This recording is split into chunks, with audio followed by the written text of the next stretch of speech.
Hey guys, welcome back to Lisa and Lindsay's Fun Fact Hack Friday. Today we're going to do a special video on saddle fitting and we're featuring Lisa's horse and my horse. It's going to be great. So this is my horse Tobin. We're going to show you how to fit his saddle on him. He is a shorter compact horse. He has low withers and very short back. You want to try your saddle on without a pad when you're fitting your saddle. Alright, so one of the first things you're going to do is you're going to make sure that your saddle is lined up. You want to find your scapula, your horse's shoulder, and line it up with the edge of your concho. And make sure the tree bar is right behind the scapula.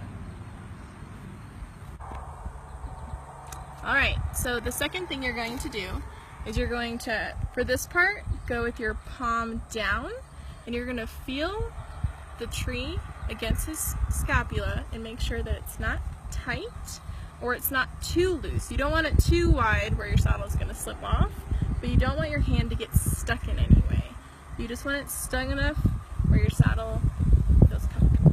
Alright, so the next step you're going to do is make sure you have clearance over your withers. Tobin's pretty mutton withered, so this isn't a usual problem for him, but Lindsay and Dax are going to show you how to fix a problem if your horse has high withers, but in a general guide you want 1 to 2 fingers. Tobin has about 3.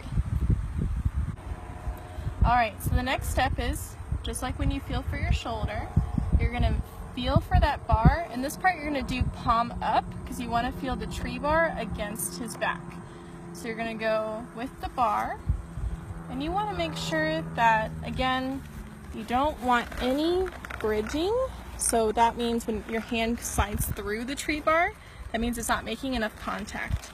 So you want to just come across, palm up, and make sure that even back here, it's not too tight where it's hurting his loin.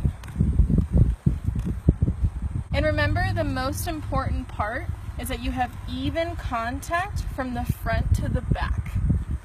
Alright, so the next step you want to do is make sure that your saddle doesn't have any rock to the bar, so you want to put even pressure on your horn and on your cantle and push down.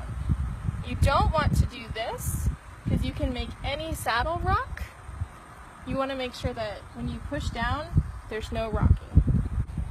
The next test we're going to do is we're going to gently pull on your saddle, and if you look at Tobin's feet down here, he's swaying back and forth, but the saddle's not moving. That's saying that the saddle is nicely hugging his back and his shoulders very nicely. The next test you can do is put your hand on your stirrup and pull down and see the saddle's not slipping. So this is Dax. His back is a little different than Tobin. He has super high withers and more of a long back.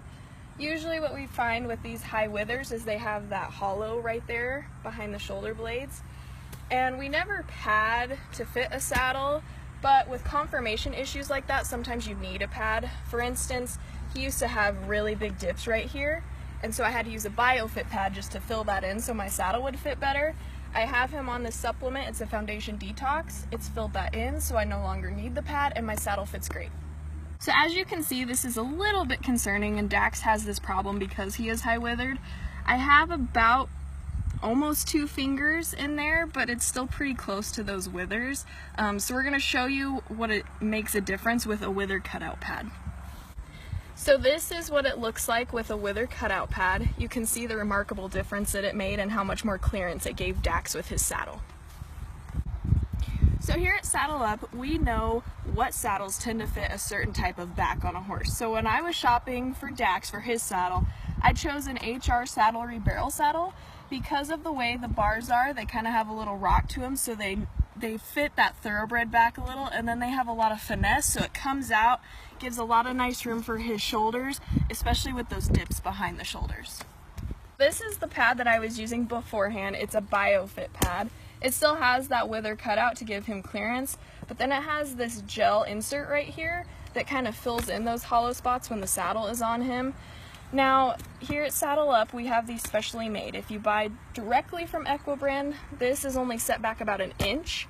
We have it set back about 4 inches so that it helps with these types of conformations. So since I've been using the Foundation Detox on Dax, I have continually checked my saddle fit and that is why I'm confident that I no longer need that BioFit pad with the gel inserts, because those dips have filled in a little. So now I'm using this cactus pad. It still has the wither cut out to give him good clearance with those high withers, but he no longer needs that gel insert.